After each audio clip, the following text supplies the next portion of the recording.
Bien, alumnos, ayer había yo tomado la hoja de cálculo equivocada. Esta es la hoja en la cual están hechos todos los cálculos de los repartos económicos que vimos el día de ayer. Vamos a hacer un repaso sencillo para que ustedes puedan utilizar esta hoja para diferentes cálculos. Primero habíamos visto este despacho económico sencillo,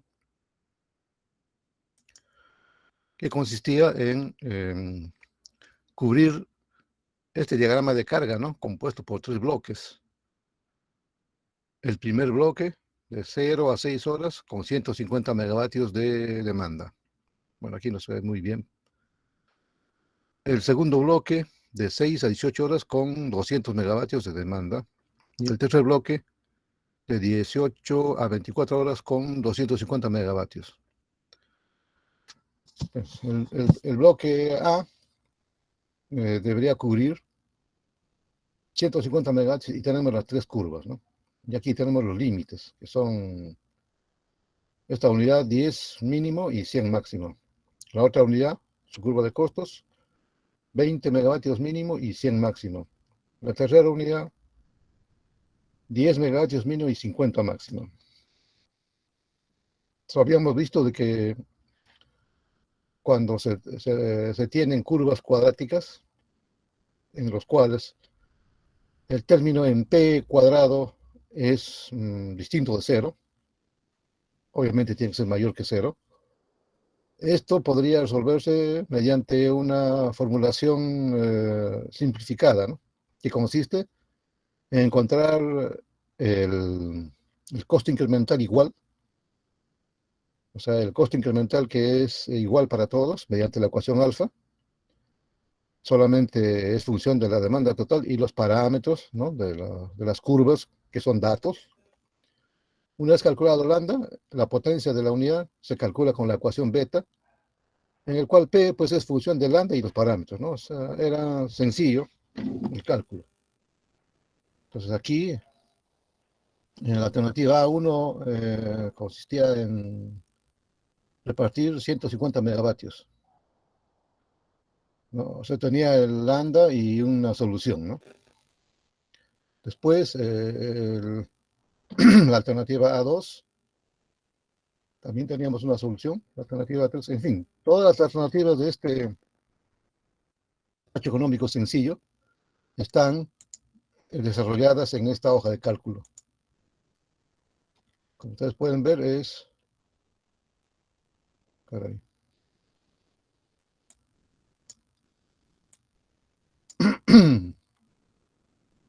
No es complicado utilizar esta hoja de cálculo. Aquí están los datos, ¿no? Las constantes A, B, C de la unidad 1, de la unidad 2, ¿no? Estos son los datos. Estos son los parámetros A, B y D. Y esta es la potencia mínima y la potencia máxima. La unidad 1, la unidad 2 y la unidad 3. Y luego la hoja de cálculo está pensada para que se formulen alternativas, ¿no? Una fila puede desarrollar una alternativa. A1 en este caso es la alternativa que vimos, en el cual están presentes las unidades 1 y 2, ¿no? Por lo tanto, la unidad 3 tiene un indicador eh, 0, o sea que lo elimina, ¿no? Y cuando ve el 0 acá, la hoja de cálculo reparte los 150 megavatios que se pone aquí, acá se ponen los 150 megavatios, y encuentra el P1 y P2. Bueno, aquí hace el cálculo de la sumatoria de B entre 2D y acá la sumatoria de 1 entre 2D, ¿no? Entonces hace el reparto y aquí hay que confirmar, ¿no? Simplemente lo suma para confirmar de que los valores están dando este valor esperado. Y los costos aquí están calculados. Simplemente es una hoja de que hace uso de los valores que están establecidos. Y el costo total, ¿no? El costo total simplemente la suma de estos tres costos calculados con las potencias determinadas. Entonces aquí tenemos la alternativa A1, A2. A2 da una solución que se sale, ¿no? Se sale del máximo. Por lo tanto, aquí se le fuerza, ¿no? se le obliga a hacer 100. Fíjese aquí está la ecuación, pero acá se le ha puesto 100. Hay que ponerle 100 con negrita para decir que es forzado, ¿no? Se ha forzado aquí el valor. Y por lo tanto, aquí también se tiene que forzar este otro porque como es la única eh, unidad que no tiene carga, simplemente se encuentra su valor por diferencia. Y la hoja hace el cálculo de sumar los costos. O sea, la alternativa A2, la primera es no factible y la segunda fila de A2 es factible, pero ya forzado.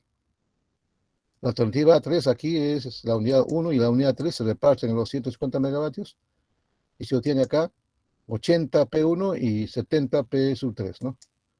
P sub 3 no cumple porque debería ser 50.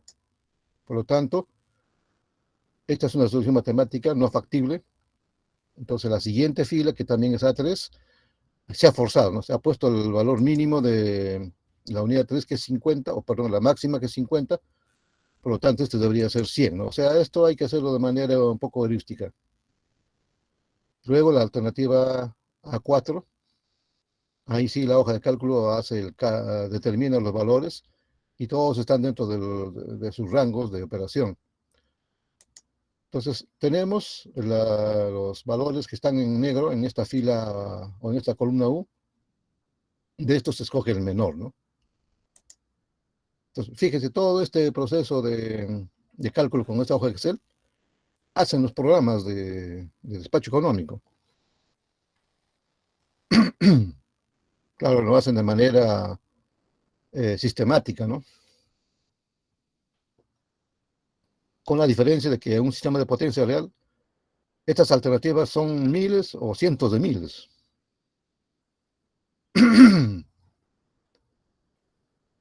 Bien, aquí tenemos el bloque A, luego el bloque B.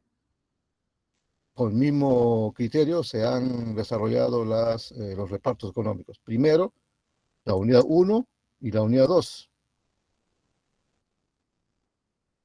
Entonces, la solución que obtiene la hoja es de que es la receta, ¿no? La solución de la receta. 70 para la unidad 1, 130 para la unidad 2. Esto no es factible porque se pasó de los 100. Y aquí entonces la solución que nos da es una solución matemática no factible. Por lo tanto, abajo se copia todo, ¿no? Se copia todo y vamos a ver, vamos a hacer una copia para que ustedes vean, ¿no? Hacemos una copia acá, acá. Por lo tanto, aquí se le pone, como no es factible, se pone 100. Por lo tanto, como no es 150, sino, perdón, es 100, no es 170, sino 50, aquí le ponemos manualmente 50. Y esto lo volvemos negro. Ahí ustedes tienen, ¿ves? 307. Es el valor que estábamos, bueno, voy a volver al anterior valor.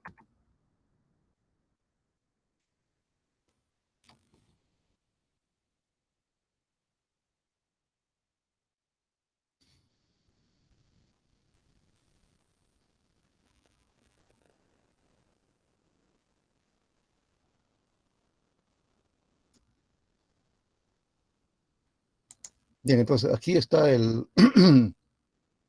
alternativa B, el bloque B, ¿no? Y los valores forzados con 200 y la solución 450, ¿no? Entonces, no sé si es bueno.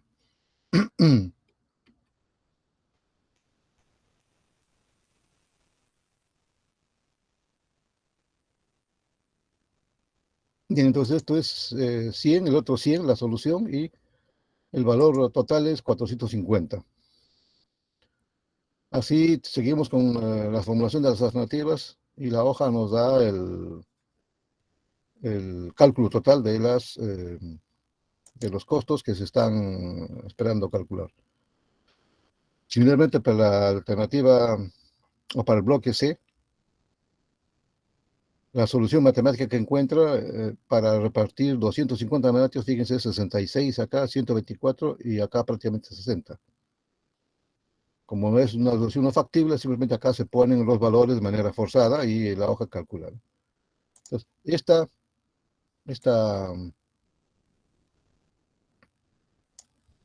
este, este, em, esta tabla se ha trasladado aquí.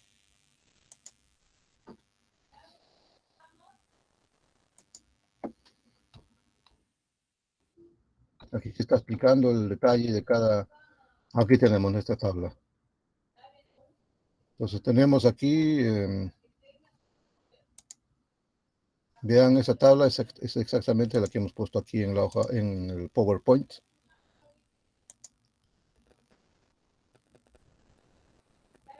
Tenemos los tres bloques A, B, C, y los valores mínimos están indicados con una flechita, ¿no?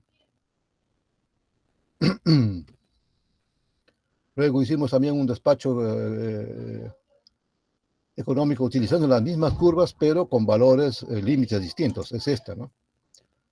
Aquí se ha eh, propuesto repartir la misma demanda, o sea, el mismo diagrama de carga, pero los límites se han cambiado, ¿no? De 45 a 150 todas las unidades. Entonces, este proceso también habíamos visto de que tiene su formulación bloque por bloque. En el bloque A se tienen 7 alternativas, ¿no? 7 alternativas. Aquí hay una alternativa. Bueno, acá hay 3 alternativas, solo la unidad 1, solo la unidad 2 y solo la unidad 3. Otra alternativa, P1 y P2, luego P1 y P3, luego P1 y P2 y P3, luego las 3 unidades, ¿no? Entonces aquí tenemos el bloque A, el bloque B también, 4 alternativas,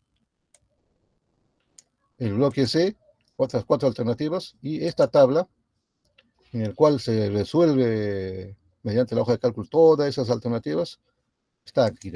Aquí acá está la hoja de 1, la hoja de 2. Voy a aumentarle el.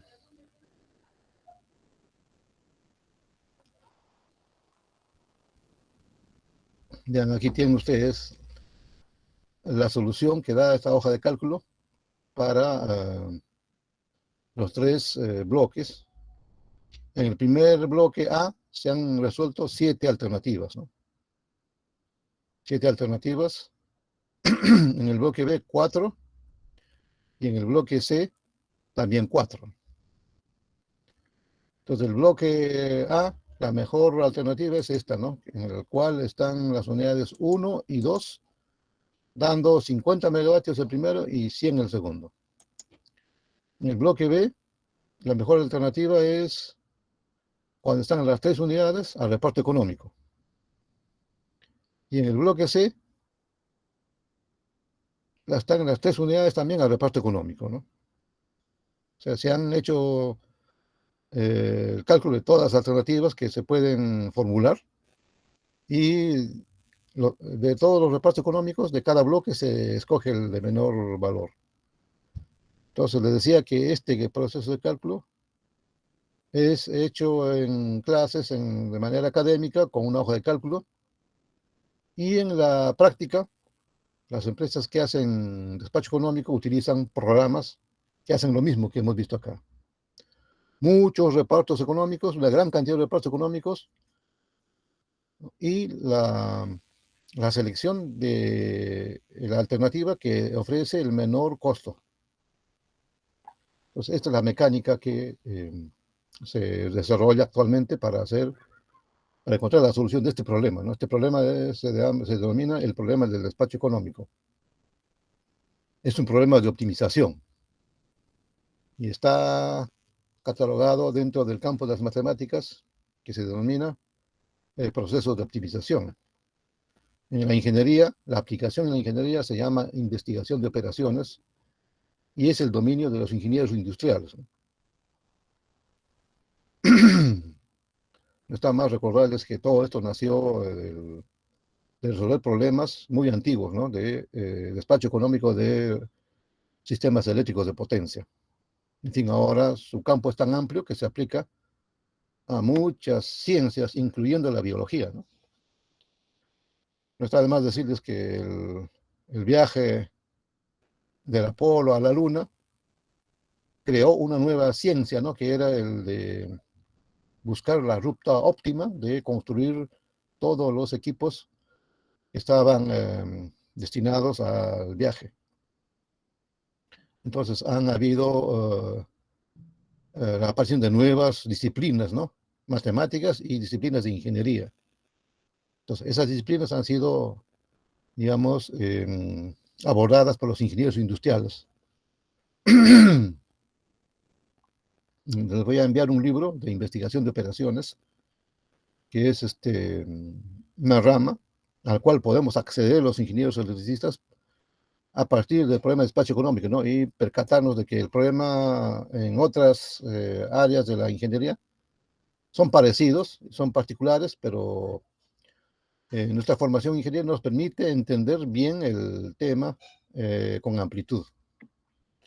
Se les voy a enviar a ustedes esta hoja de cálculo para que, bueno, lo usen.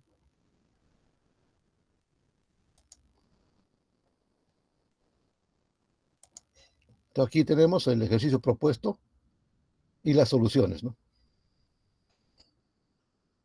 Aquí tenemos las soluciones para 150 megavatios en el bloque A, 200 en el bloque B y 250 en el bloque C. Ahora podríamos decir, ¿no? ¿Qué pasa si la demanda cambia? La demanda podría, por ejemplo, subir a 275 o 300, ¿no? Entonces, con ese ánimo, la misma hoja ha sido utilizada para mayores demandas, ¿no? Aquí, por ejemplo, hemos puesto para 275, para 300, 325, 350, 375, 400 y 450, que es el máximo, ¿no? Cuando las tres unidades están a plena carga. Obviamente aquí vemos, solamente a título de ilustración, que cuando hacemos el reparto económico con la receta para generar 450 megavatios, fíjense, la receta matemática nos dice, el primero debe dar 128 megavatios, el segundo 217 y el tercero 105. Sumando todos dan 450, pero estos valores no están en los rangos de las unidades de generación. Por lo tanto, aquí forzamos a este, ¿no? Este que se ha pasado, a llegar, vamos a ver acá. Aquí se cubren 450 megavatios. La solución matemática dice 127.7 la unidad 1, 216.5 la unidad 2 y 105.8 la unidad 3. Aquí esta unidad de 216 no es factible, máximo 150, entonces lo forzamos a 150. ¿Y qué hace la hoja de cálculo? La hoja de cálculo, el resto, o sea, los 300 los reparte. En la unidad 1 le toca 165 y la unidad 2 134. Pero en la unidad 3 está bien dentro del rango, pero la otra se pasó. Por lo tanto, este se fuerza también a su máximo. 150 acá, 150 acá, esto necesariamente es 150. Entonces aquí simplemente hemos hecho este ejercicio para ver que la hoja está funcionando bien, ¿no? Las dos primeras son no factibles, pero sí que sus costos son, ¿no? 1.247 acá, 1.329 acá, no son no factibles, y la solución factible nos da 1.337, ¿no? Bueno, es considerablemente mayor que los valores perdón, no factibles, pero que son matemáticamente soluciones de acuerdo a la metodología. Aquí se ha hecho el reparto para mayores demandas, ya al margen, ¿no? De lo que, de cuál sea el factor del diagrama de carga. Pues aquí, en la hoja, aquí también, ¿no? Simplemente se ha utilizado las mismas ecuaciones y se ha hecho el cálculo. Aquí vamos a poner. Es decir,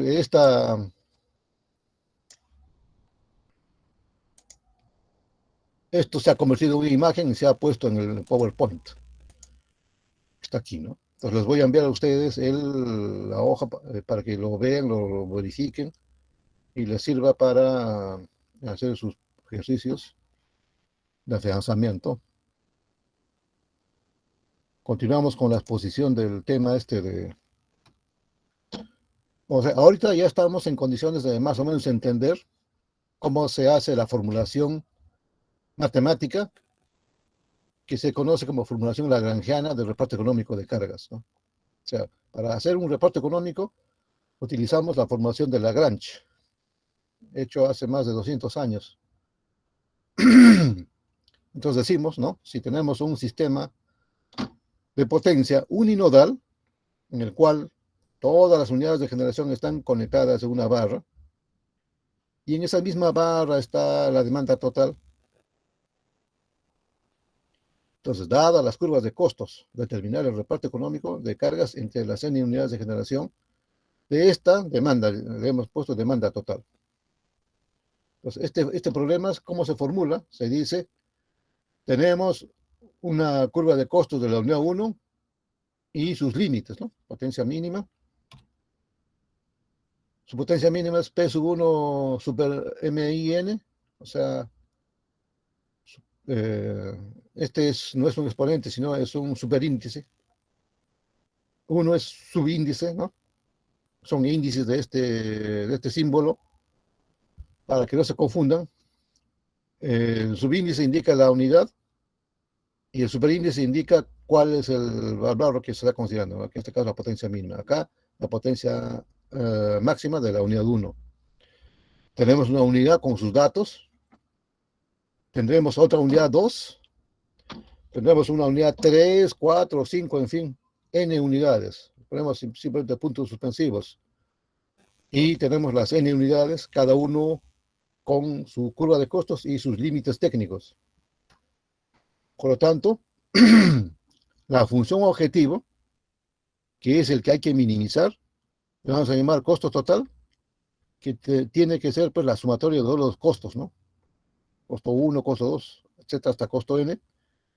Y lo formularemos de esta manera, ¿no? Va a ser la sumatoria de A más la sumatoria de B por P más la sumatoria de por P al cuadrado para cada una de las unidades, para cada una de las n unidades.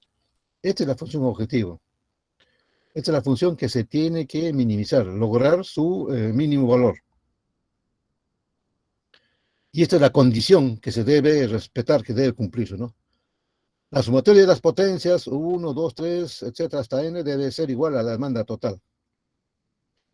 Esta es la restricción. Entonces, siempre un problema de optimización tiene una función objetivo, que es la función que hay que minimizar o maximizar, ¿no? Y tiene restricciones. En este caso tenemos una sola restricción. No estamos considerando la potencia mínima y máxima, porque metodológicamente no nos conviene, porque se volvería un problema muy difícil de resolver. O sea, matemáticamente ya se ha resuelto este problema, pero los sistemas computacionales no tienen la capacidad como para hacer cientos de miles de millones de cálculos, ¿no? Demorarían semanas, ¿no? Para hacer un cálculo con esta restricción. Por lo tanto, el camino más fácil, más rápido es ignorar las restricciones de potencia mínima y máxima. Se trata primeramente de esta restricción. La única restricción, la demanda total, debe ser satisfecha. Entonces tenemos una función objetivo sujeta a una sola restricción.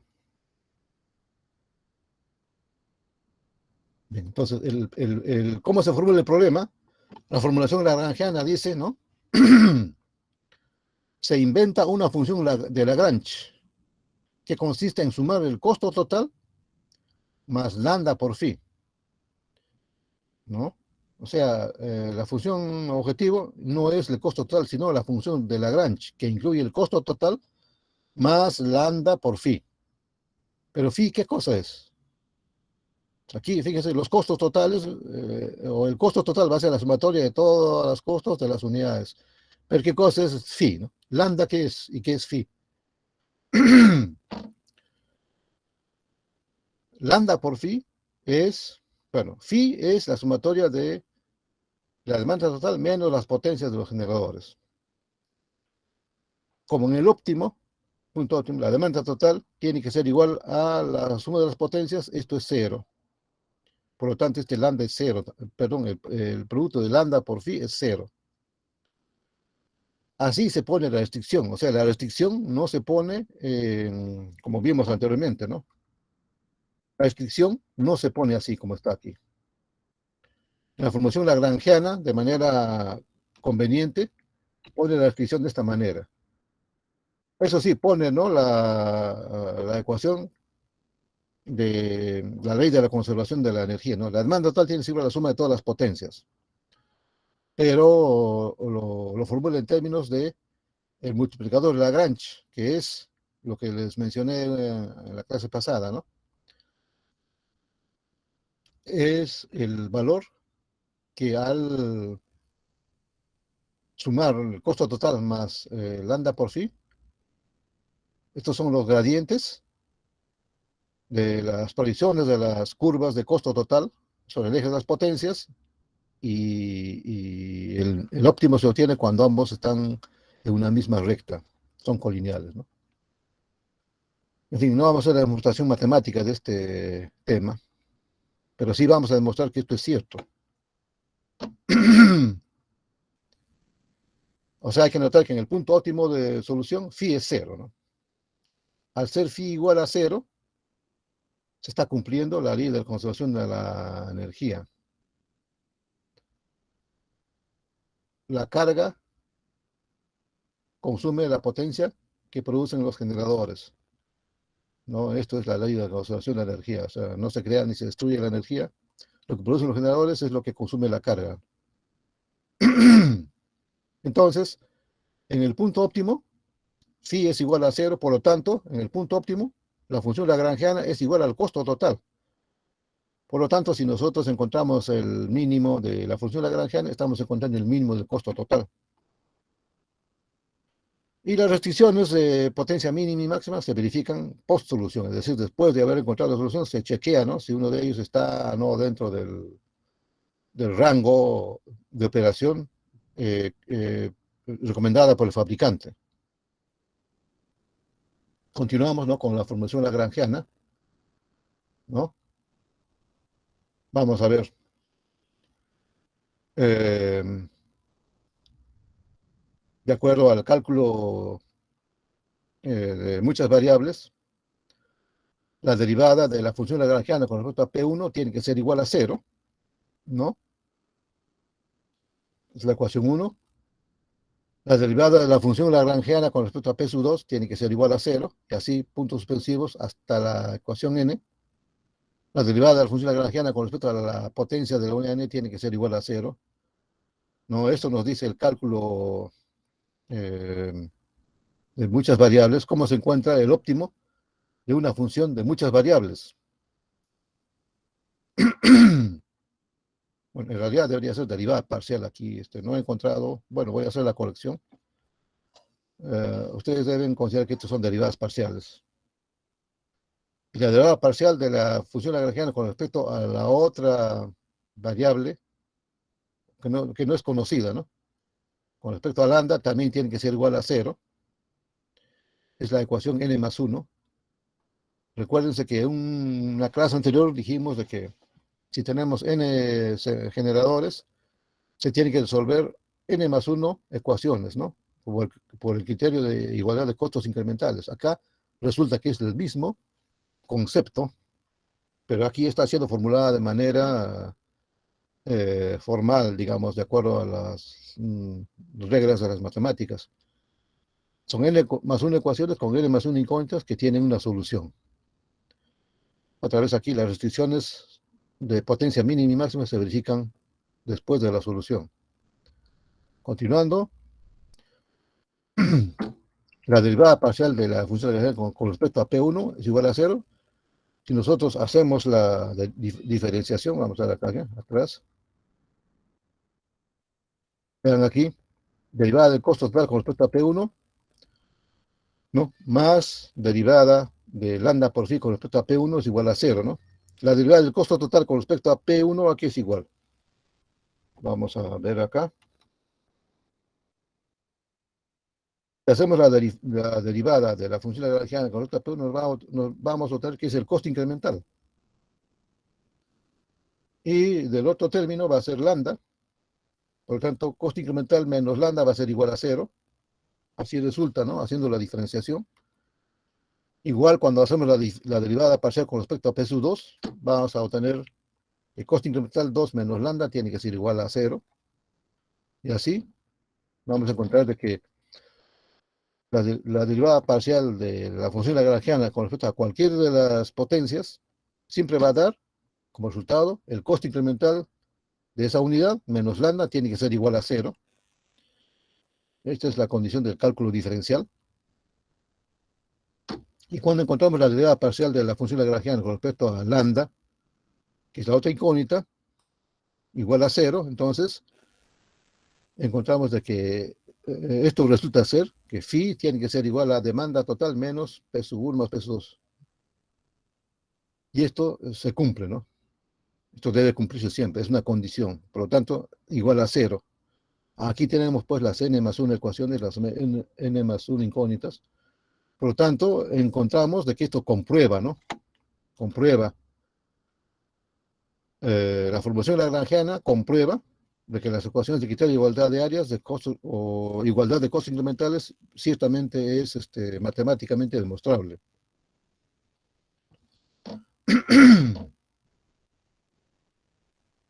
Entonces, esto es simplemente lo que nosotros planteamos en una clase anterior y ahora lo hemos encontrado resolviendo la formulación lagrangiana para un conjunto de ecuaciones cualquiera, ¿no? O cuando tenemos una función objetivo y cómo se optimiza, utilizando la formulación lagrangiana llegamos a la conclusión de que los costos incrementales tienen que ser iguales. Aquí vamos a hacer un pequeño alto para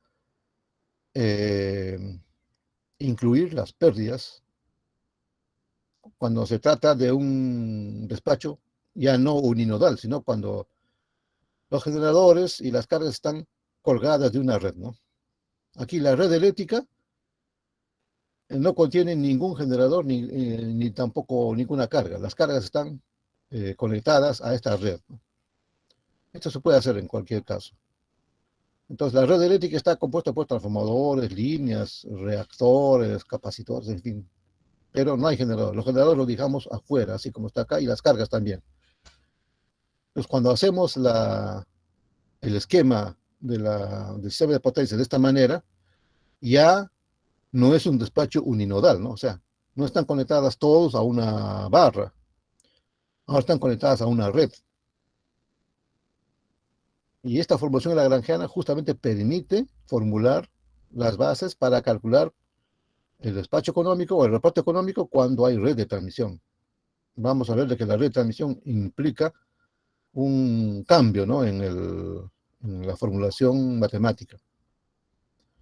O sea, ahora tenemos todas las unidades de generación con sus costos. Y ahora queremos hacer el reparto económico de estas n unidades para cubrir estas demandas. ¿Cómo se hacen? Otra vez se plantea la formulación lagrangiana igual. La variable o la ecuación lagrangiana es igual al costo más lambda por phi igual, ¿no? El costo total es esta ecuación que está aquí, y lambda por phi. Phi sigue siendo el equilibrio, la ley de la conservación de energía. Esto es la función objetivo, es lo que hay que minimizar. Pero aquí, phi va a ser la demanda total más las pérdidas. O sea, la generación tiene que ser igual a la demanda total más las pérdidas. Las pérdidas son lo que acá se diluye dentro de la red eléctrica, ¿no? Ustedes saben que los transformadores y la línea de transmisión tienen resistencias y en esas resistencias se disipa una pequeña fracción de la generación y lo que llega a las cargas es menor, o dicho de otra manera, ¿no?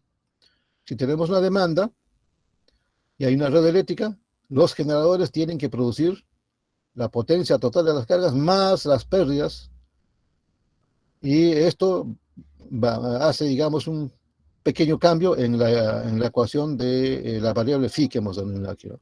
Entonces aquí phi varía simplemente porque se le incrementan las pérdidas.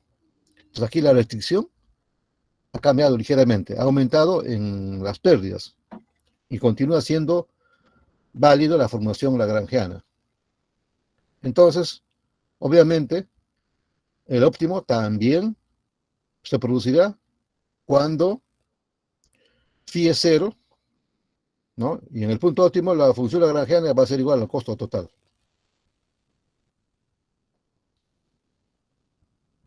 Y las decisiones de potencia mínima y máxima también se verifican acá post solución.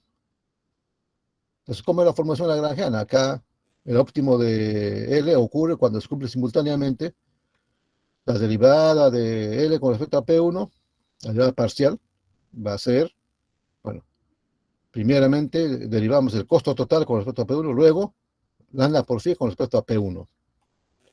La ecuación 1, la ecuación 2, la ecuación n, y cuando hacemos la derivación parcial de la función lagrangiana con respecto a lambda, aquí tenemos que incluir las pérdidas, ¿no? Esto es lo mismo que para una red cualquiera, pero aquí sabemos nosotros de que este término phi, a diferencia del caso anterior, este phi ya incluye las pérdidas, ¿no? Pues aquí estamos repitiendo lo que vimos para la red eh, sin, o para el sistema de potencia uninodal. Entonces aquí hacemos otra vez la derivación, pero el costo total con respecto a la derivación parcial del costo total con respecto a una potencia cualquiera acá, ¿no? Es el costo incremental de la unidad K, ¿no? En este caso, acá debería ser K, ¿no?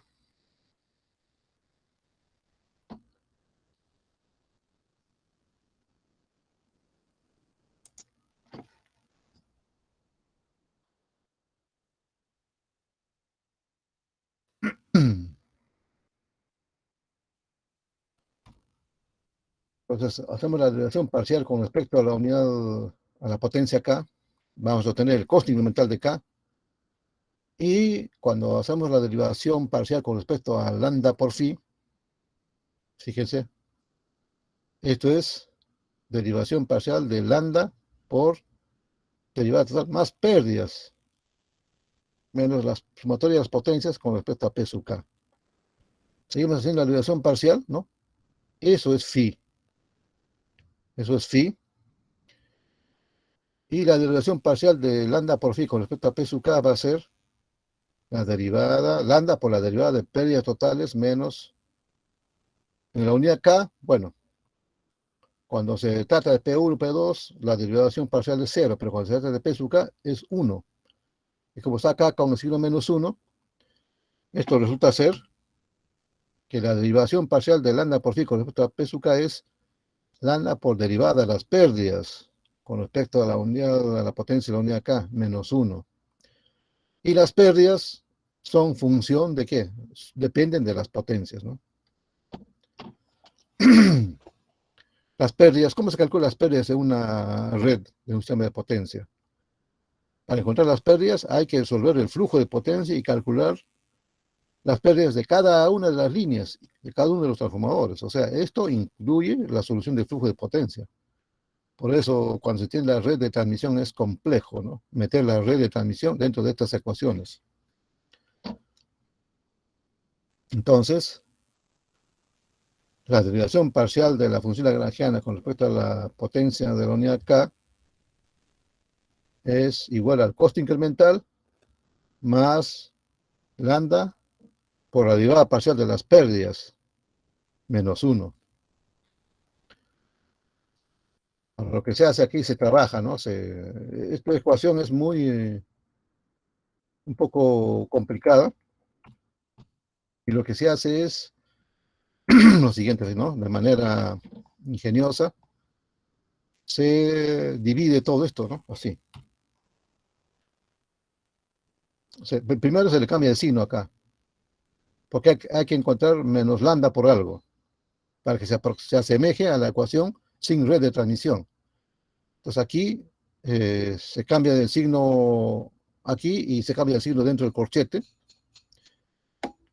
Luego se divide todo entre lo que está dentro del corchete. Entonces, lo tenemos acá, que es el costo incremental entre esta magnitud. Y acá lambda, al dividir lo que está en corchete dentro de lo que está en el corchete, este lambda se queda solito, ¿no? Y resulta ser así, ¿no? A este término se le llama factor de penalización. ¿Por qué se le llama factor de penalización? Porque vean, cuando yo lo reemplazo por su nuevo nombre, factor de penalización, esta ecuación es prácticamente la misma de la red o del despacho sin red de transmisión.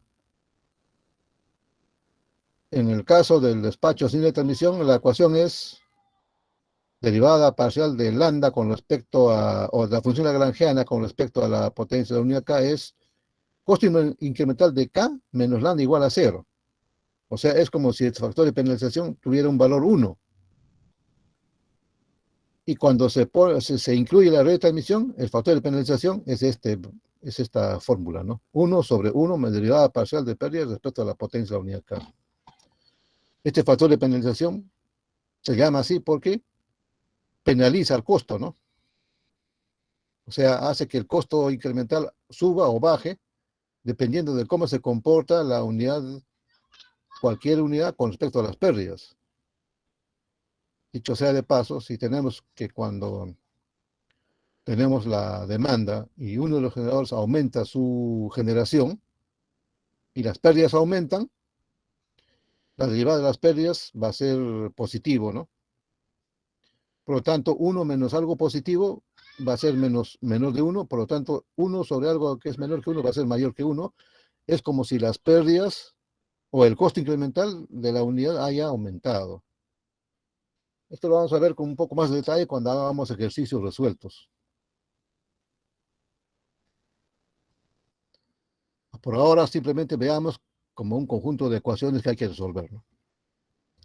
Entonces hemos hecho la formulación de la derivación parcial de la función lagrangiana con respecto a una potencia cualquiera para encontrar esto, ¿no? Un nuevo concepto, factor de penalización del nodo K. Es 1 entre 1 menos la derivada parcial de las pérdidas totales con respecto a la potencia de esa unidad, o perdón, de ese nodo. ¿Cómo varían las pérdidas? Si se aumenta o se disminuye la potencia neta inyectada en ese nodo. Pues, por el momento ustedes simplemente acepten esta formulación, después con los ejercicios que resolvamos, vamos a ir entendiendo mejor, ¿no? Entonces, la formulación lagrangiana con red de transmisión es, el óptimo ocurre cuando se cumple simultáneamente que el costo incremental por factor de penalización menos lambda igual a cero. Para la unidad 1, para la unidad 2, para la unidad n, y se debe cumplir la ley de la conservación de energía también, ¿no? Demanda total más pérdidas menos la suma de las potencias de los generadores tiene que ser igual a cero. Hasta aquí, esto es prácticamente el mismo conjunto de ecuaciones que hemos desarrollado para resolver un reparto económico uninodal. Todos los generadores y todas las cargas están en el mismo nodo. Aquí también es lo mismo, solo que los costos incrementales de cada uno de los generadores está aquí afectado por su factor de penalización. Y el factor de penalización simplemente es la derivada. Vamos a ver aquí. Es la derivada, aquí. Este es el factor de penalización, ¿no? Del nodo K. El nodo K en el donde está colocado el generador, ¿no? Es 1 sobre 1 menos derivada de pérdidas respecto a la potencia de ese nodo.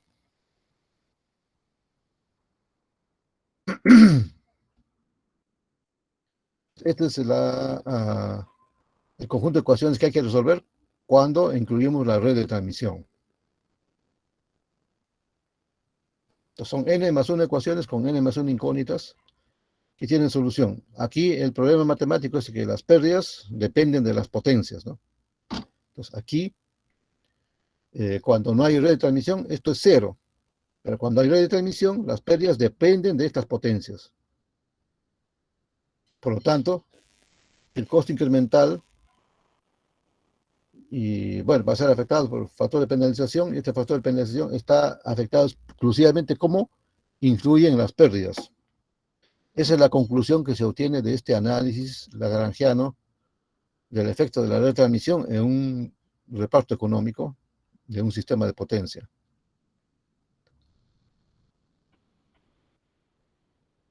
Ahora, ¿cómo se resuelve este problema? ¿No?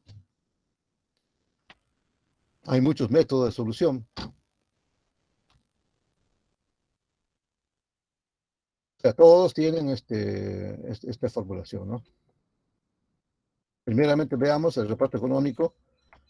Cuando se trata de muchas unidades de generación, primero el reparto económico sin niveles de admisión, o sea, el uninodal. Hay que resolver estas n más 1 ecuaciones con n más 1 incógnitas.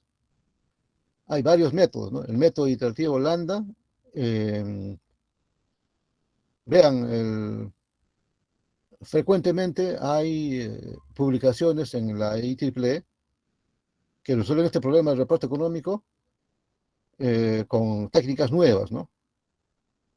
Por ejemplo, hay actualmente se utiliza la inteligencia artificial para calcular, resolver este problema. Hay lógica difusa, algoritmos genéticos, en fin, una gran variedad de técnicas de solución matemática de este problema. Nuevos, antiguos, en fin, diversas metodologías de solución, pero todos siempre en algún momento se desinflan, ¿no? Porque cuando se aplican a los casos reales, a veces no encuentran soluciones aceptables.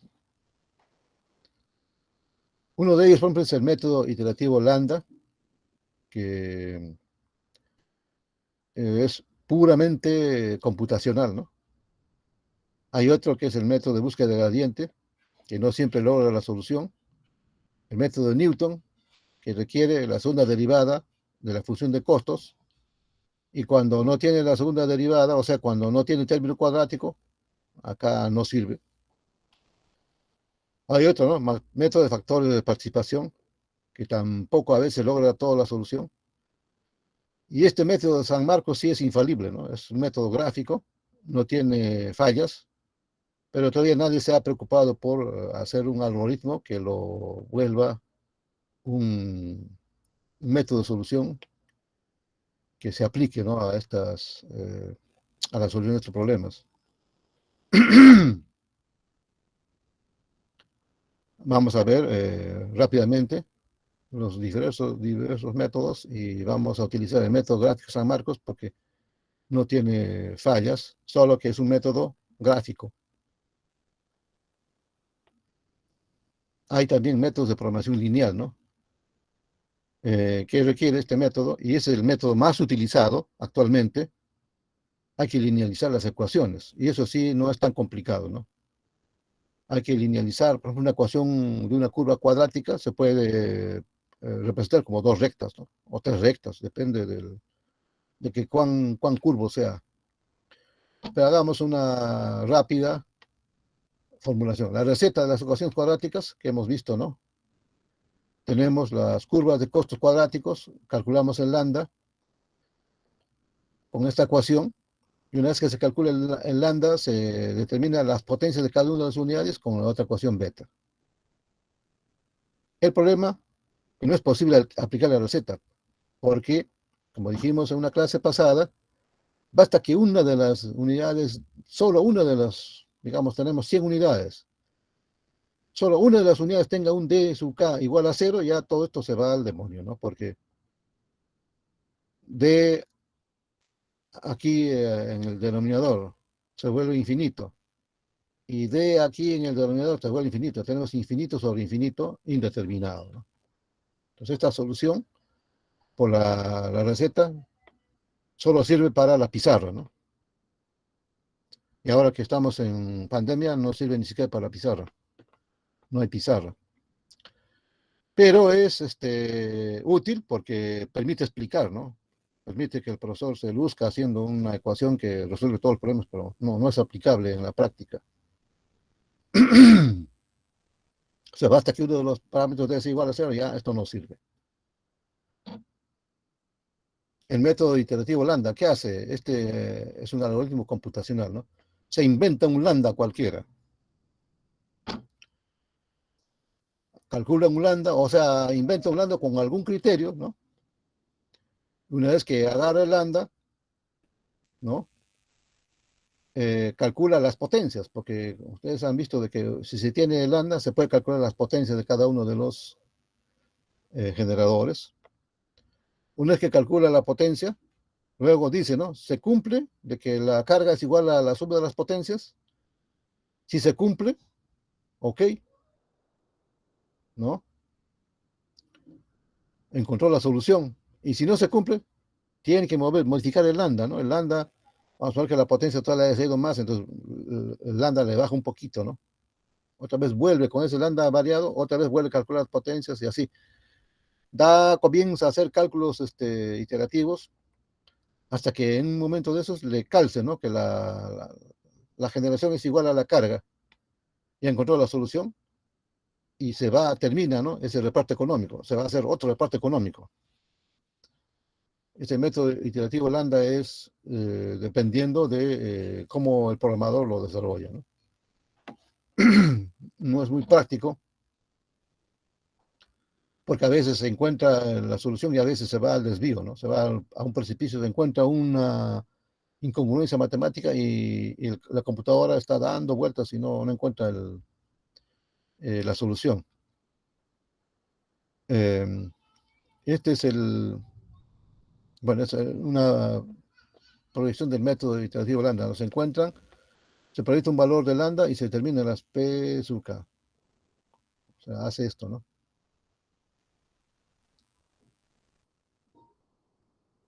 Bueno, hay otros métodos que son métodos. Este es un método no es lambda, ¿no? Este es de factor de participación. Pero vamos a ver nosotros este método San Marcos, que es un método sencillo, pero efectivo, ¿no? Este método tiene el criterio de que se parte de un punto óptimo a otro punto óptimo. O sea, si se tiene un punto óptimo de solución, es más fácil ir a otro punto óptimo en el cual se cumple la demanda, por ejemplo, ¿no? Y ese punto óptimo inicial es la operación de todas las unidades a carga mínima. Entonces, cuando están todas las unidades a carga mínima, están en un punto óptimo porque están dando la potencia que se necesita, aun cuando todos están a carga mínima, ¿no? Se está cumpliendo la condición y también se está viendo que es un punto factible. Luego, cuando yo quiero, por ejemplo, generar mayor potencia, la pregunta es, ¿no? ¿Cuál de las unidades debe subir su potencia, estando todas a carga mínima? Vamos a suponer que tenemos tres generadores y quiero cubrir 150 megavatios. Y cada uno de ellos tiene potencia mínima, digamos, 30. Entonces la carga mínima sería 30 por 3, 90 megavatios, ¿no? Y para ir a 150 megavatios, ¿quién debe dar los 60 que faltan? En eso consiste el método gráfico. ¿Quién de ellos debe moverse para que el área bajo la curva de costos incrementales sea el menor posible? Si se garantiza que el área bajo la curva aumenta en menor proporción, ese es el generador que tiene que subir, ¿no? Pues aquí tenemos, por ejemplo, un caso, ¿no? Tenemos un ejemplo con tres generadores. La demanda puede ser 150, 200, cualquier demanda, ¿no?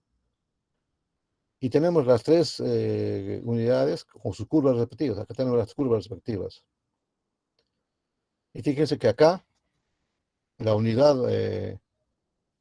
1 no tiene término cuadrático, la unidad 2 sí, la unidad 3 tampoco tiene término cuadrático, es cero. Y ellos tienen su potencia mínima 50 y su máxima 150. Y queremos queremos encontrar el reparto económico para 150, 200, 250, en fin, muchos valores. O sea, hallar el reparto económico cuando la demanda total es 150, 200, 200, en fin, puede ser cualquier número, ¿no? Hasta 450, el máximo. ¿Cómo se logra el reparto económico? Se tiene que cumplir la restricción, ¿no? Que la demanda total tiene que ser la suma de las potencias. Por lo tanto, el sistema de ecuaciones a resolver es el siguiente. Según el criterio de costos incrementales, ¿no? La derivada parcial del costo 1 respecto a la potencia 1 es 1.8. Este tiene que ser igual a 0. O lo que es lo mismo, que lambda tiene que ser igual a 1.8. Cuando este es igual a 0, lambda se pasa al otro lado y 1.8 es igual a lambda. La primera ecuación. La segunda ecuación, haciendo la derivada parcial del costo con respecto a la potencia 2, me va a salir 0.1, ¿no? De esto, más 0.02 por P sub 2. Esto tiene que ser igual a lambda. En la curva o en el generador 3, ¿no? La derivada parcial del costo 3 respecto de P sub 3 va a ser acá 3.2 y acá como es 0 va a ser 0. O sea, aquí el costo incremental 3 es igual a 3.2 igual a lambda. Y la cuarta ecuación, la suma de las potencias tiene que ser igual a la demanda total. Acá hay dos ecuaciones triviales, fíjense. Acá uno dice que lambda es 1.8, el otro dice que lambda es 3.2, ¿no? ¿Cuál de ellos es la solución? No. Cuando tenemos una ecuación de esta forma, este conjunto de ecuaciones no tiene solución. O sea, estas ecuaciones son triviales, por lo tanto, el conjunto no tiene solución. Si trata de resolver el sistema de ecuaciones, no va a encontrar una solución factible. ¿Cómo es la solución del método gráfico San Marcos? Es muy sencillo, ¿no? El primer caso, la demanda total es 150 megavatios. Todos tienen que estar a carga mínima. La potencia 1 mínima es 50, la potencia 2 mínima es 50, la potencia mínima es 50. Por lo tanto, 150 megavatios, todos a carga mínima. Ese es un punto óptimo y factible al mismo tiempo. Ahora vamos a subir a 200. Para subir a 200 se parte de la carga mínima. Las tres unidades a 50 megavatios están dando 150. Para subir a 200, la pregunta es, ¿cuál de ellos debe subir? ¿Quién da los 50 megavatios faltantes? Con la condición de que el área que se incremente al subir esa potencia tiene que ser el mínimo posible, ¿no? Ustedes pueden decirme acá, viendo en el gráfico, ¿cuál de las unidades tiene que subir 50 megavatios? ¿O cuáles deben subir 50 megavatios para que la demanda total de 150 que está aquí pase a 200? ¿Cuál sería la unidad? Si se ve bien, por favor, alguien podría decirme. Aló, aló, aló, estoy hablando solo. Sí, se ve, profesor. Bien, ¿cuál de las unidades debería subir su generación para ocasionar el menor incremento de área?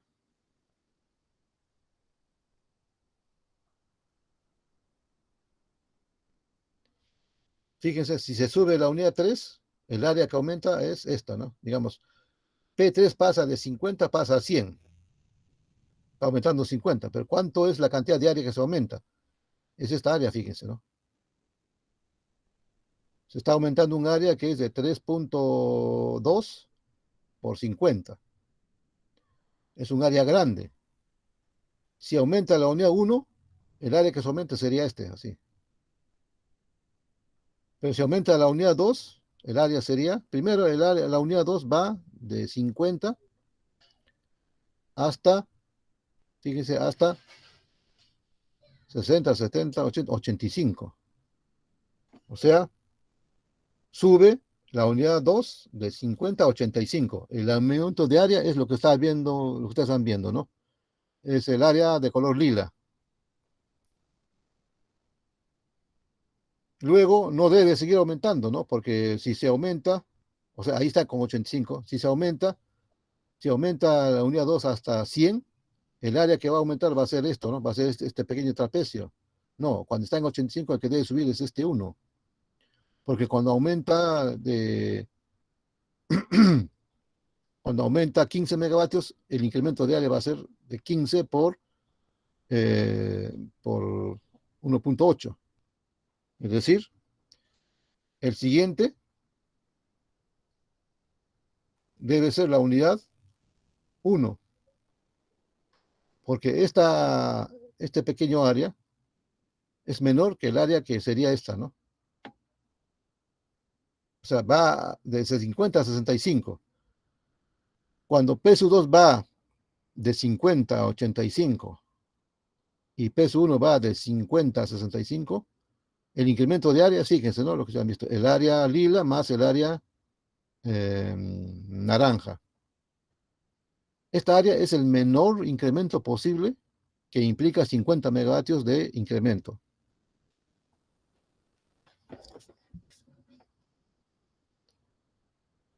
Entonces, el despacho económico para 200 megavatios, o perdón, el reparto económico para 200 megavatios es que PSU2 debe subir de 50 a 85 y PSU1 debe subir de 50 a 65.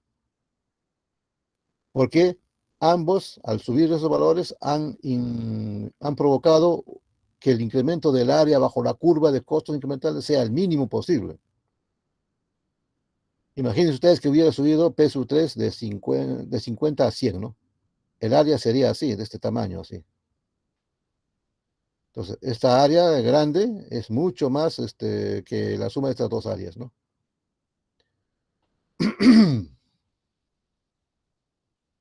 Entonces, aquí la solución gráfica es rápida, ¿no? No es, digamos, es infalible, porque aquí el área bajo la curva es dinero. Ahora, para 250, ¿no? Para 250 también partimos de 200. O sea, aquí tenemos P sub, P sub 1, 65, P sub 2, 85 y P sub 3, 50. ¿Cuál de las unidades de generación debe subir, ¿no? Para llegar de 200 que está aquí, ¿no? A 250. Pues aquí otra vez, ¿quién va a ocasionar menor incremento de área? La unidad 1. Porque como está en este punto, va a aumentar y el área que va a producir el incremento de área va a ser el menos posible. O sea, la unidad 1 tiene que subir así, ¿no? La unidad 1 va de 65, sube los 50. Se va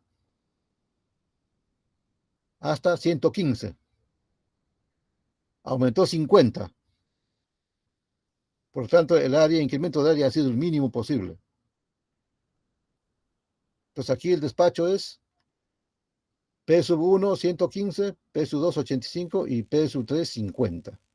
Perdón, el reparto económico de los 250 megavatios entre estas tres unidades es P1 115, P2 85 y P3 50. Bueno, aquí tenemos la solución, ¿no? Para 300 megavatios, otra vez estamos en los puntos aquí, ¿no? ¿Quién debe subir? Debe seguir subiendo esta unidad 1, porque cuando sube 1 de acá, el incremento de área es menor, ¿no? El incremento de área bajo la curva es menor. Entonces, la unidad 1 se va hasta su tope. Ha aumentado, a ver, 10, 20, 30, 35, pero hay que aumentar 50. ¿Quién debe ser el siguiente? Aquí sí. la unidad 2 es el que debe subir, ¿no? Porque el incremento que produce en el área va a ser menor que si subiera este otro, ¿no? Entonces ahí tenemos 300 megavatios. P sub 1 se ha ido a 150. P sub 2 de 85 se subió a 100. Y P sub 3 sigue en 50. Sumando todo nos da 300 megavatios. Entonces aquí tenemos los valores. Para 350, a veces tenemos son los puntos, no, aquí. Tenemos P sub 1, 150, ¿no? P sub 2 estaba en 100, ¿no? En 100. Y P sub 3 estaba en 50. Acá está mal esto, ¿no? Entonces aquí vamos a ver, esto estaba en 100.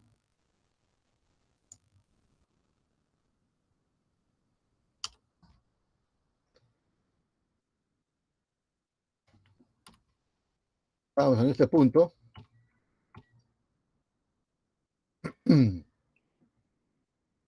P sub 1 estaba en 150, P sub 2 estaba en 100 y el otro en 50. Total 300 megavatios. Estando en estos puntos, ¿quién debe subir los 50 que faltan? ¿Quién sube su carga y ocasiona el menor incremento de área? Tiene que ser esta unidad 2, ¿no? Porque esta unidad 2, al subir de 100 a 150, provoca este aumento de área que estoy indicando. Y no debe ser la unidad 3, porque si la unidad 3 sube los 50, el área que se incremente sería mayor. Entonces aquí, la unidad 2 sube de 100 a 150 y ocasionó el menor incremento de área. Por lo tanto, ahí tenemos el despacho, ¿no?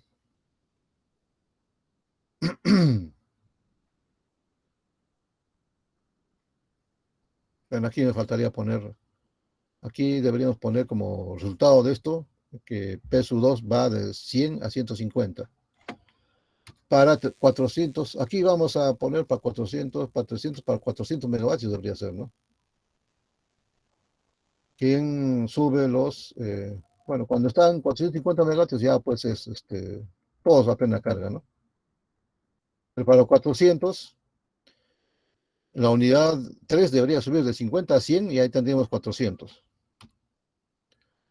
Entonces, el método gráfico de San Marcos es infalible, pero hay que hacerlo gráficamente, ¿no? Hay que ver quién debe subir, o sea, la capacidad humana para ver, para calcular visualmente es más rápido que la computadora, ¿no? Esto se ha comprobado eso, ¿no? Una computadora necesita un algoritmo muy poderoso para decidir cuál es el menor incremento de área. En cambio, los seres humanos visualmente podemos hacer esto de manera más sencilla. Entonces, para 200 megavatios o para 100, para 150, toda esa carga mínima. Para 200, toda esa carga mínima, pero ¿quién da los 50 restantes? PSU2 sube 35 y los 15 que dan lo da PSU1, ¿no? Entonces, este resumen es el resumen del método San Marcos. Aquí tendríamos el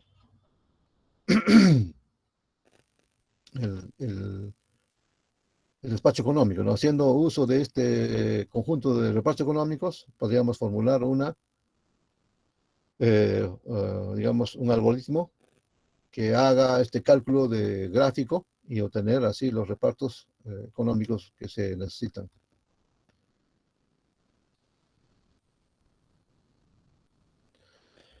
Ahora vamos a ver un tema que es común, ¿no? Por lo general, las curvas de costos de las unidades no tienen término cuadrático. Y si tienen término cuadrático, se linealizan, ¿no? De tal manera que no tengan término en P1 al cuadrado, o P2 al cuadrado, o P sub 3. Cuando tenemos esta formulación, O sea, cuando se han linealizado las curvas de las unidades de generación, entonces las ecuaciones que resultan son de este tipo, fíjense, ¿no? Las ecuaciones de la formación lagrangiana son costo incremental 1 es 1.8, costo incremental 2 es 2.1, costo incremental 7.2, no sabe cuál de los ellos es el costo incremental. Lo único que es consistente y es en una ecuación afirme es que la demanda total es igual a la suma de las potencias, ¿no? Pues aquí tenemos cuatro ecuaciones y no hay cuatro incógnitas, ¿no? O perdón, hay cuatro incógnitas, pero no hay cuatro ecuaciones, porque estas tres son triviales, no se pueden considerar como válidas para encontrar el- una solución de las cuatro incógnitas. Y este es el caso más general, ¿no? Cuando una de las curvas tiene un término cuadrático, se le convierte en dos rectas. Entonces, ¿cómo es el que se hace el despacho económico cuando tenemos este caso?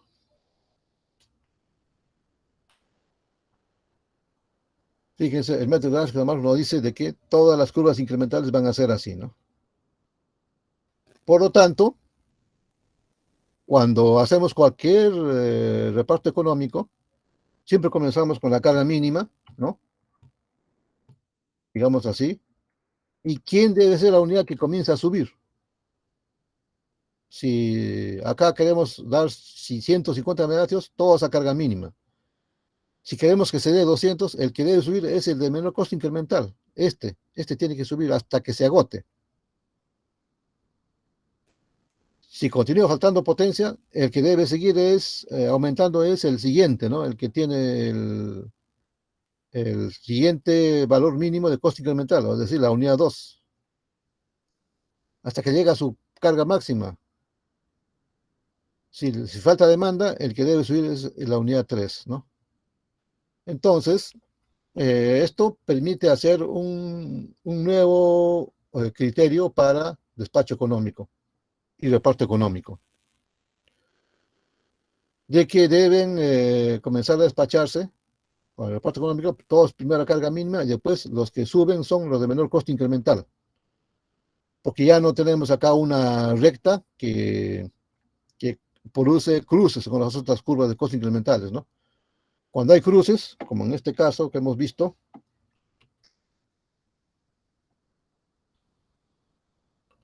cuando hay cruces como acá, ¿no?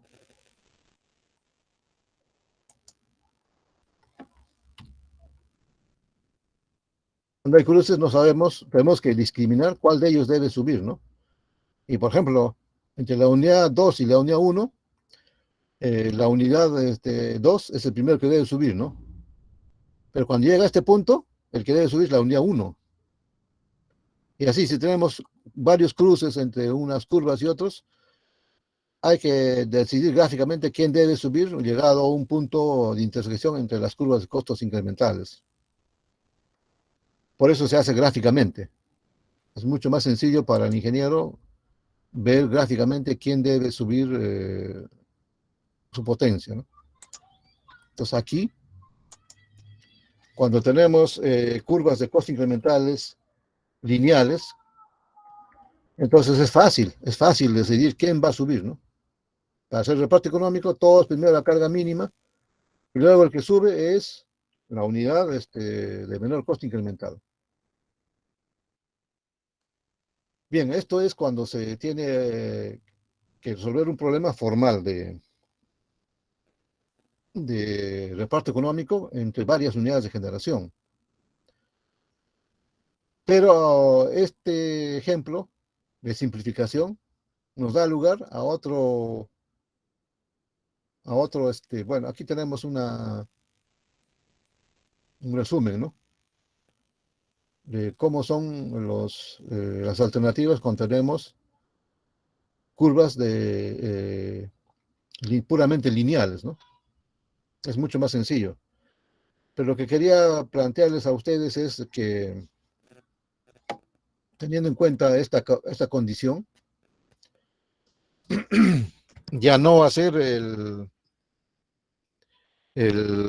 reparto económico considerando las curvas de costo incremental, sino de frente se encuentran o se crea un nuevo concepto que se llama costo variable. Eh, Cuando se desarrolla los repartos económicos con este criterio de menor incremento de área bajo la curva, ciertamente se logra el reparto económico de manera mucho más sencilla. Pero en el campo aplicativo se tiene un nuevo criterio que hay que considerar, ¿no? Es que en un sistema de potencia, por ejemplo, en el sistema de potencia peruano, que tenemos cerca de 7.000 megavatios de potencia en la hora de punta, y en la hora de mínima tenemos pues unos 5.500 a 6.000, ¿no? Entonces, las unidades de generación que se fabrican actualmente, los más grandes son pues de 250 megavatios, ¿no? En otros países hay hasta de 500 megavatios. Por ejemplo, en la Unión Europea y en Estados Unidos hay unidades de 500 megavatios, pero la demanda de Estados Unidos es 1.000 millones o acá tenemos 7.000, allá tienen 990.000 megavatios de carga, y comparando 500 contra 990.000, es casi insignificante, ¿no? Inclusive en nuestro sistema de potencia peruano pequeño, la unidad más grande tiene 250 megavatios, por lo tanto, cuando se hace el despacho económico, siempre vamos a tener la necesidad de que la unidad tiene que ir de frente a carga máxima. Entonces aquí se formula una simplificación. Si hacemos el reparto económico por criterio de gráfico, ya sabemos de que el primero que tiene que subir su generación es el de menor costo incremental.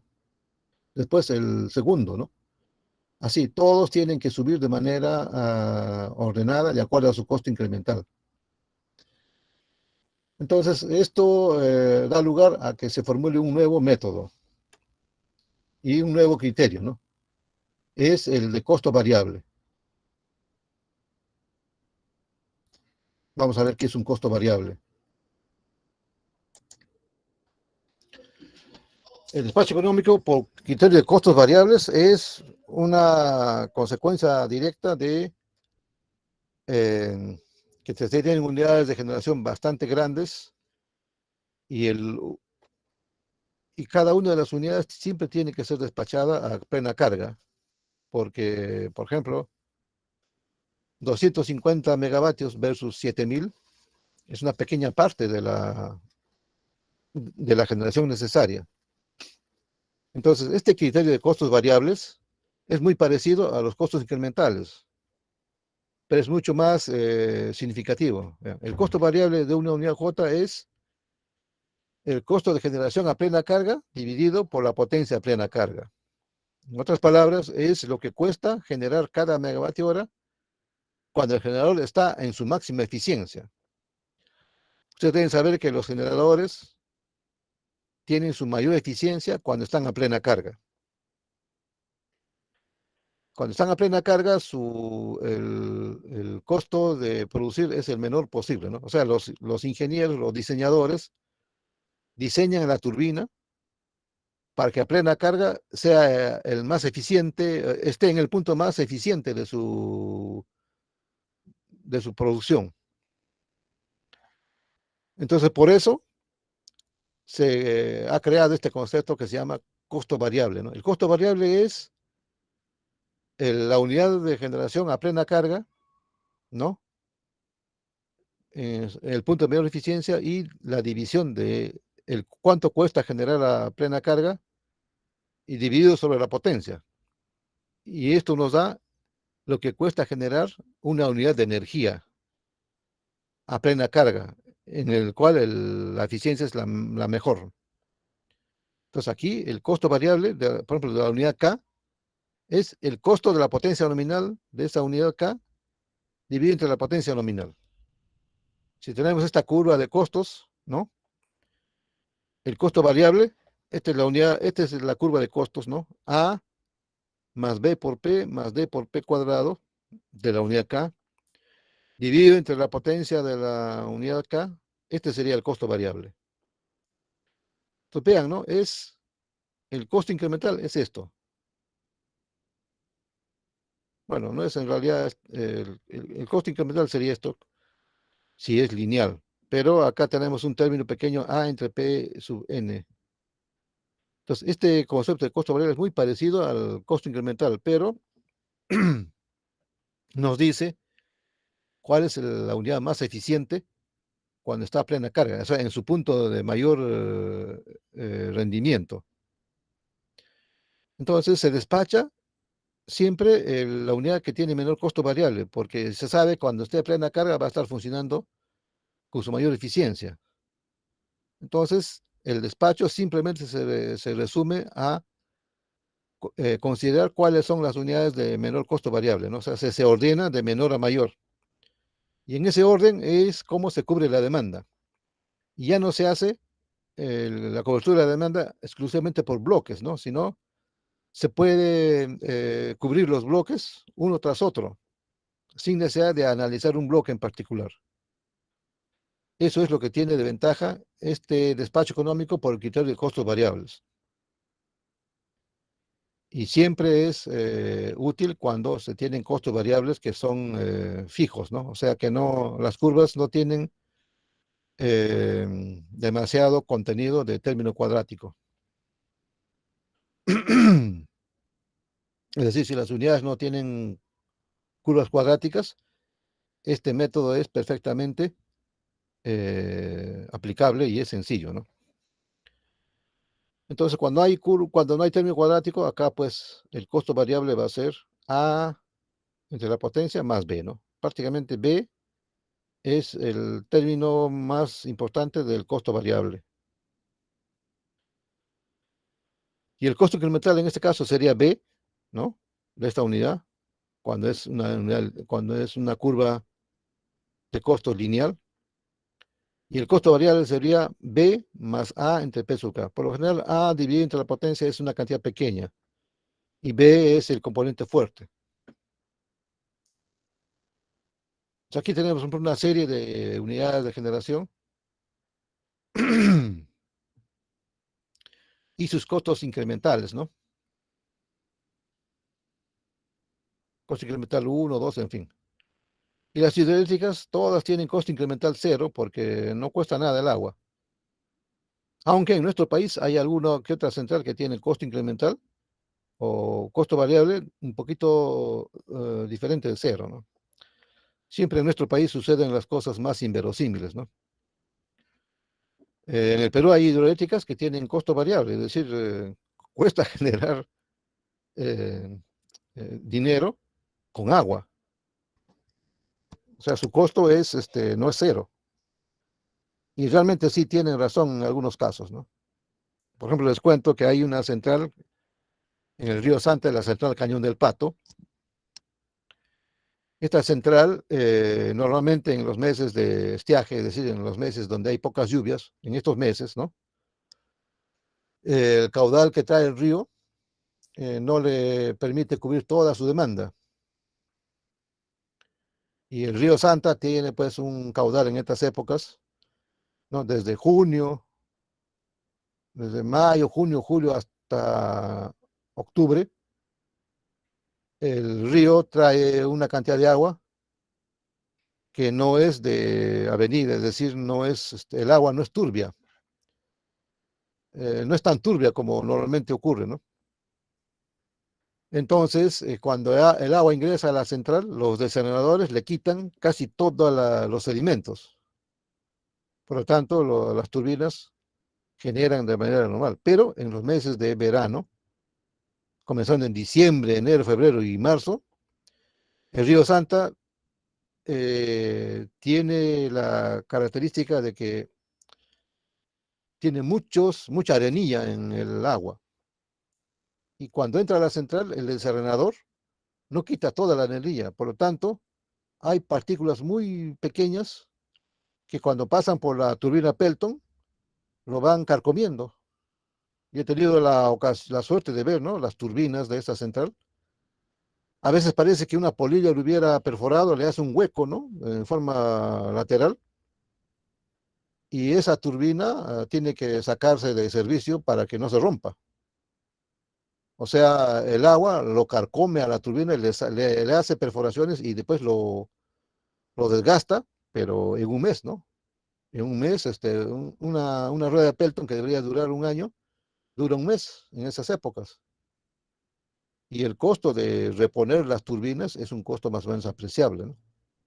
Y por eso esta central en los meses de verano tiene un costo variable porque el costo de producir los repuestos de las turbinas es considerable y por eso le han puesto un costo variable a esta central. Es el único caso que he visto yo en mi experiencia profesional que una hidráulica tenga costo variable. Pero en fin, eso ocurre solo en el Perú. Por lo general, las termoeléctricas tienen costo incremental y costo variable, digamos, finitos, ¿no? Valores que son típicos. Y las hidroeléctricas tienen costo cero. Pero, ¿cómo se despacha cuando se consideran los costos variables? Simplemente el despacho económico en grandes sistemas de potencia, todas las unidades deben generar la plena carga en donde hay mayor eficiencia. Por lo tanto, el costo variable es el criterio que se utiliza para despachar.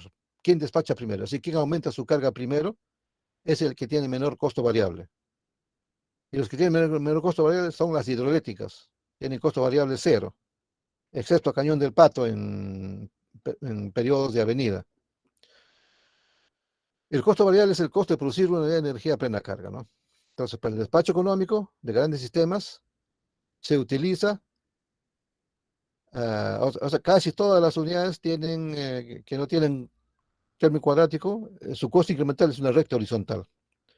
Por lo tanto, el despacho económico resulta ser más rápido por orden de costos variables, ¿no? Entonces, las hidroeléctricas tienen cero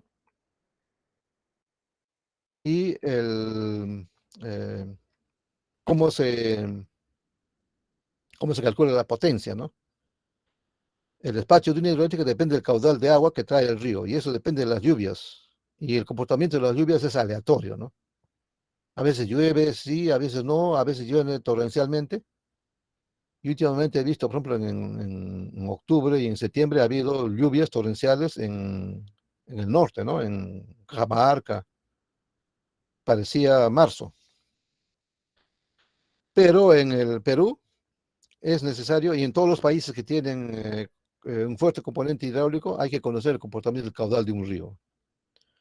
Por lo tanto, se tienen que tener registros del caudal de los ríos de muchos años, ¿no? En el Perú tenemos registros de los caudales de los ríos desde los años 65.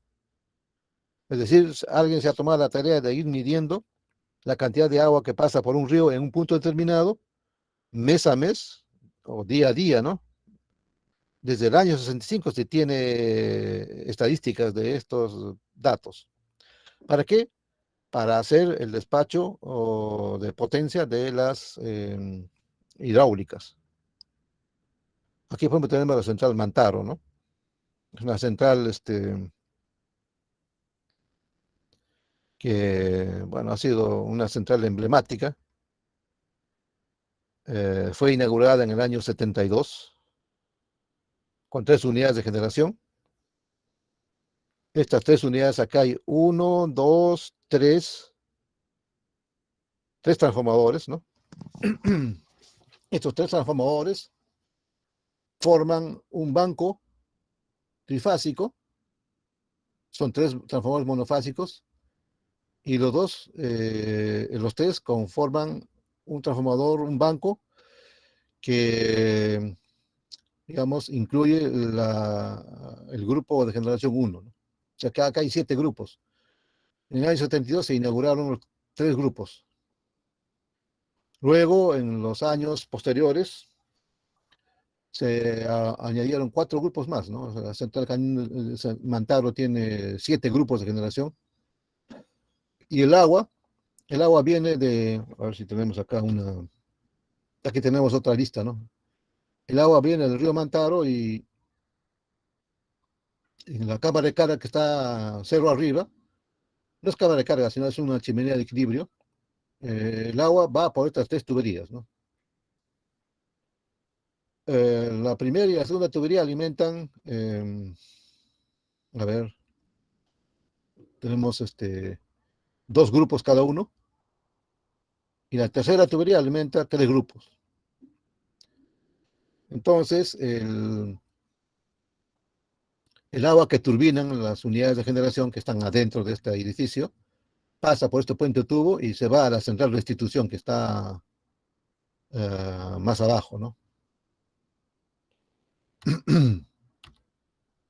Vean ustedes, esta es una vista, aquí tenemos el puente tubo y estos son los transformadores, ¿no? Son 22 transformadores, son 7 grupos, ¿no? 7 por 3, 21, pero hay 22 transformadores porque si uno de ellos se malogra para que el banco de reserva o la unidad monofásica de reserva lo reemplace rápidamente. Acá ustedes ven las rieles con los cuales se pueden mover rápidamente los transformadores monofásicos. eh, eh, en caso, ¿no?, de que haya una avería o en caso de mantenimiento también se hace eso. Entonces, ¿por qué estamos refiriendo a la central Mantaro? Porque es una central emblemática, ¿no? Eh, ha electrificado el Perú desde el año 72 hasta los años 2000, más o menos 30, 35 años, en que todos los incrementos de demanda han sido cubiertos por esta central. ¿Y por qué lo estamos exponiendo? Porque cuando tenemos el despacho económico de un sistema de potencia real, tenemos hidroeléctricas, ¿no? Entonces, estamos ya tratando de ver el despacho de manera más sencilla, exclusivamente considerando costos variables. Ya no es muy práctico utilizar el concepto de eh, los métodos, ¿no? El método de la ANDA, los métodos de Newton, etcétera, porque por lo general las centrales nunca se despachan a media carga, ¿no? Porque como las demandas son grandes y siempre van a requerir los sistemas de potencia van a requerir que todas las centrales estén despachadas a plena carga. Por lo tanto, las unidades de generación se fabrican para que sean lo más eficientes posibles a plena carga. Y cuando estás a plena carga, lo que más importa es el costo variable. El costo variable es el criterio que se usa para despachar. Entonces, en adelante, los ejercicios que vamos a desarrollar, vamos a considerar exclusivamente el costo variable, porque se trata de sistemas de potencias reales. Cuando los sistemas de potencia son pequeños, como en estos ejemplos que hemos visto nosotros, hemos visto ejemplos, ¿no? A ver, hemos visto ejemplos de 400 megavatios de demanda, ¿no? 400 megavatios de demanda,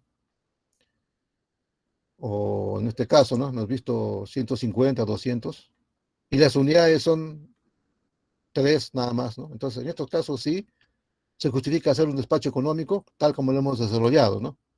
Por la formulación lagrangiana, en fin, el método San Marcos. Pero cuando se trata de sistemas de potencia grandes, ya las unidades deben estar, casi todas deben estar a plena carga, o muy cerca de plena carga, solamente teniendo una pequeña reserva por el caso de que haya una falla, pero como son muchas unidades de generación, cada quien debe reservar una pequeña parte de su generación para casos de emergencia. Entonces, el criterio que prima es el criterio de costos variables. Entonces, en el caso de costos variables, ya se hace más sencillo para el reparto económico considerar costos, algoritmos que permitan hacer el despacho justamente por este concepto, ¿no?, de costos variables. Y por lo tanto, cuando incluimos centrales hidroeléctricas, tenemos un problema nuevo, ¿no? De que vamos a mezclar centrales de generación que tienen costos variables fijos, ¿no? Y hidroeléctricas que tienen costo variable cero. Entonces, obviamente vamos a tener un problema porque los primeros que van a ser despachados van a ser las hidroeléctricas porque su costo es cero. Pues, ¿no? Nadie es loco de dejar que la hidroeléctrica deje pasar el agua y gastar combustible, ¿no? Para producir electricidad, ¿no? Primero se despachan las hidroeléctricas, ¿no? Las que no tienen costo. Y en la actualidad también, ¿no? Las eólicas y las solares que no cuestan nada en cuanto a generación. Y después se despachan las termoeléctricas. Entonces, este criterio ya nos acerca un poco más a la realidad y nos dice cómo son los despachos reales de centrales existentes, ¿no? En nuestro medio, por ejemplo, hay que conocer hidráulicos, porque en nuestro país la mitad de la energía que se consume es de origen hidráulico. Y la otra mitad, un poco menos de la mitad, es térmico y una pequeña fracción es eólico y solar, ¿no? Y también de biomasa. Pequeñas cantidades de biomasa se utilizan como fuentes de generación. Entonces hay que saber un poquito cómo son las centrales hidráulicas. Esta es la central Mantaro, aquí visto desde otro punto. Aquí también otra vista, ¿no? De cómo los transformadores de estos conectados reciben la energía de los generadores y de frente los transformadores botan 220 kilovoltios acá, a este pequeño patio de llaves, y de acá se llevan la energía hacia el patio de llaves de la subestación Campo Alviño, que está acá a unos 200 o 300 metros, ¿no? Pasando el abismo este. Y esta es la presa Tablachaca. La presa Tablachaca está a 20 kilómetros de la central. Bueno, esta es la vista de la presa Tablachaca desde un punto un poco más alejado, ¿no? Estas son las máquinas de la central Mantaro, la casa de máquinas, ¿no? Ustedes ven, ¿no? Esto es un, esto es una escalera, ¿no? Digamos, la escalera tendrá pues una altura de 1,50 m, ¿sí, no? Es decir, el generador tiene unos casi 10 metros de diámetro. Esta es la central de restitución que está aguas abajo de Mantaro. El agua que pasa por acá, la central Mantaro, pasa por acá el puente tubo, va por acá, se va por el cerro y abajo acá, así está, por ahí está la central de restitución, que utiliza las aguas turbinadas de la central Mantaro para producir otros 210 megavatios más o menos. Mantaro produce unos 640 megavatios. Vean ustedes aquí este chorro de agua que sale del cerro es lo que le sobra, ¿no? A la lo que le sobra a la central. Lo que bota, el agua que bota la central está acá, ¿no? Está botando al río. Y el extra, que por un motivo está siendo por acá llevada al río. Y la central Cerro del Águila justo está a unos metros debajo de este punto, ¿no? Es decir, hay unas centrales en cascada, ¿no? Mantaro, Restitución y Cerro del Águila que estábamos abajo. Esta es una fotografía de la central Mantaro en los años 70, ¿no? Cuando todavía estaban construyendo, fíjense, había una carreterita. Esta es la casa de máquinas. Estos son los refuerzos que pusieron en el cerro para evitar que se venga abajo. Vamos a ver. Ven ustedes, estos son los refuerzos que han puesto en el cerro para afianzar el cerro. Y esta es la casa de máquinas. Y acá ven ustedes una fotografía en la época de construcción, ¿no? Bueno. Este es el esquema general de una hidroeléctrica.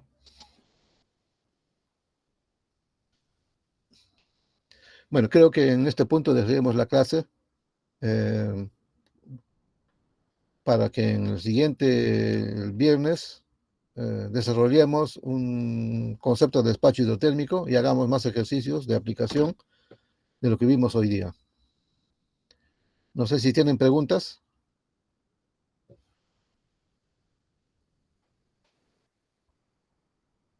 Aló, aló, aló. Sí se le escucha, profesor. Creo Bien, que bien, no bien. hay preguntas. Bien, entonces dejaríamos acá en este punto hasta la próxima semana. Hasta luego. Está bien, profesor. Muchas gracias.